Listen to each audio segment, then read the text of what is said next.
Hey, welcome back to the channel. I hope you're all doing well out there. And today we're going to head back to the year 2000 for a George A. Romero film that's kind of been forgotten about. Not by everybody, but it's definitely not talked a lot about in terms of the filmmaker's filmography. But before we get into it, do me a favor, like, comment, and subscribe. Join me here. I greatly would appreciate that. Also, as always, a shameless plug for my TeePublic and my Zazzle store. I'll leave a link for both of those in the description box below. And today we're going to go back to the year 2000 for George A. Romero's Bruiser. Yes, Bruiser came out February 13th of 2000. It's rated R. It's an hour and 39 minutes long. Had a budget of $5 million. And sadly, kind of just got dumped in a few theaters. It only made $14,960. Kind of went straight to the DVD. I bought the DVD that year when it came out. And this film didn't have a whole lot of press. It was in Fangoria. That's how I was aware of it. And there was little rumblings of it online at the time, back in 2000, dial-up internet. But there wasn't a whole lot of advertising for it. I knew the DVD was coming out thanks to Fangoria, and I bought it. And that's the only way I ever saw it. I never saw it in the theaters. This was written and directed by George Romero. And he had been on a hiatus from directing films. He had, until this film, he had not directed a feature-length film since 1993, when his Stephen King adaptation, The Dark Half, got released in the theaters. He had directed a commercial for Resident Evil 2, the game, in the mid-90s. And then he directed a Misfits video before he did this film. And based off of that Misfits video, he talked them into, they kind of traded working relationships. George directed their music video for the Scream music video, and they came in to be in this film as well, and we'll talk about that. After this, he would go on to do Land of the Dead in 2003. In this film, we got Jason Flemyng as Henry. He is an ad exec for this fashion magazine called Bruiser. His boss is played by Peter Stormare, and he plays Miles, and he is definitely a scumbag. And to the great Tom Atkins plays Detective McCleary in this film. And Tom Atkins always gets to play detectives in films, but he's in the detective here as well. And basically, Henry's having a really bad day. He's looking at his financials. He realized he didn't make as much money as he thought. He talks to his best friend, who's his financial manager and his investment manager. He goes, "Oh, some things happen in the market. I warned you about some things. You just didn't make as much, but you did make some money." And he's having a bad day at work. His boss is a total prick, giving him a hard time. And his boss is married to his best friend. And they've always been kind of sweet at each other, but Henry ended up marrying this other woman who is terrible to him as well. And on his way to work, on this fateful day, Henry starts having visions of this woman butts in front of him getting on the train. He has a vision of throwing her under the tracks and getting her head cut off by the wheels. I mean, Henry's just, he's besides himself. His life has not gone the way he thought, and things are starting to take a dark turn for Henry. And the thing that pushes him over the edge into taking revenge on the people who've been wronging him is the next day, his pig of a boss is having a barbecue, and he catches his wife doing something sexual to his boss. And after that, his friend during this party gives him this mask to decorate for himself, this plain white mask. And actually, it's a really well done mask. And he wakes up the next day with this mask attached to his face. And it's a great visual, and it works really, really well.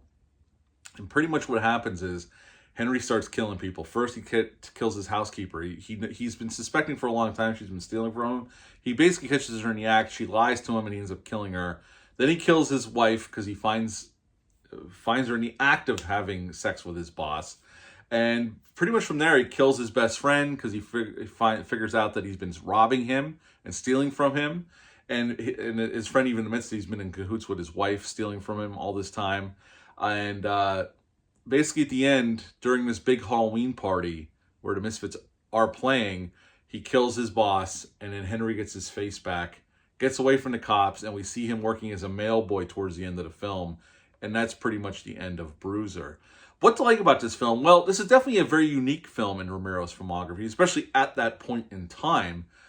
His last one was The Dark Half, so it had been almost 8 years since he had released a film, and it wasn't a Dead movie. So this is basically like a revenge type of horror movie, slasher film, but it's not a straight-up horror film because it takes a while to get to that point. I mean, we definitely spend time with Henry. We set up his troubles, why he's getting frustrated with life. Life is not going the way he envisioned, and Jason Fleming gives a great performance here. Peter Stormare is great here too. So is Tom Atkins. So is everybody else. I mean, this is a really well done movie in terms of acting. The script's pretty damn good by Romero, and he shoots it really nicely.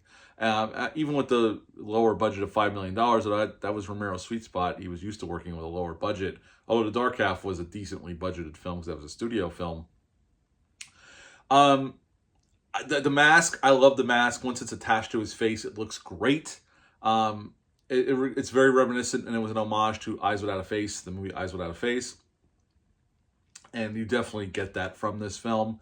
Jason Fleming's descent into madness is, great. I mean, he's taking revenge on everybody that's wronged him. And there's even a moment in time where there's a coworker where him and Henry have, like, they don't know each other really well, but they kind of hang at work and they discuss some things, and they both feel the same way about their boss.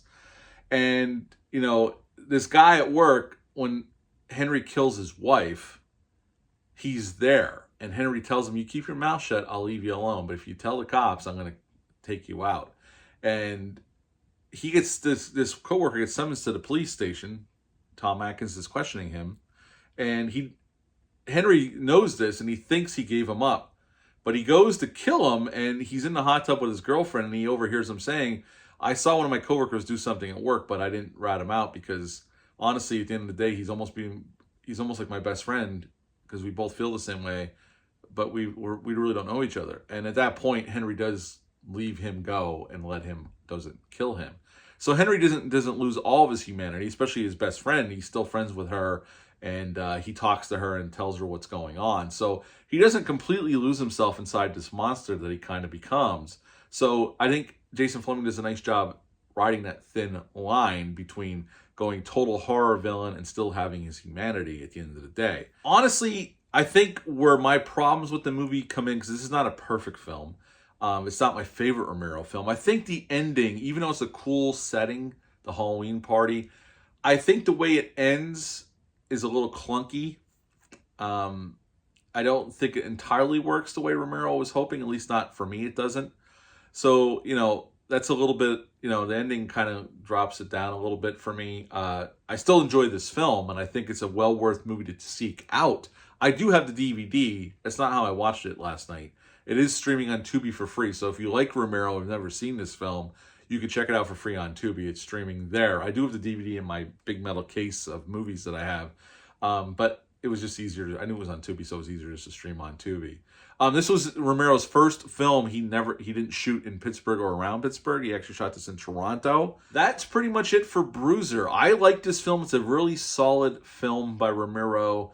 After he took some time off from filmmaking, I would give Bruiser at the end of the day an 8 out of 10. It's a very interesting watch. There's some very interesting ideas in there. It's well acted. It's well shot by Romero. It's not overly gory like some of Romero's other films, but it's a damn solid, I would say, character piece, revenge movie, and slasher film all wrapped into one. So yeah, 8 out of 10 for Bruiser. Have you ever even heard of this film? Have you ever seen it? Leave a comment down below. Let me know. Hit the thumbs up, hit the subscribe button, share this video. I greatly would appreciate that. That's it for this one. I'll be back with another one very soon. Until next time, bye.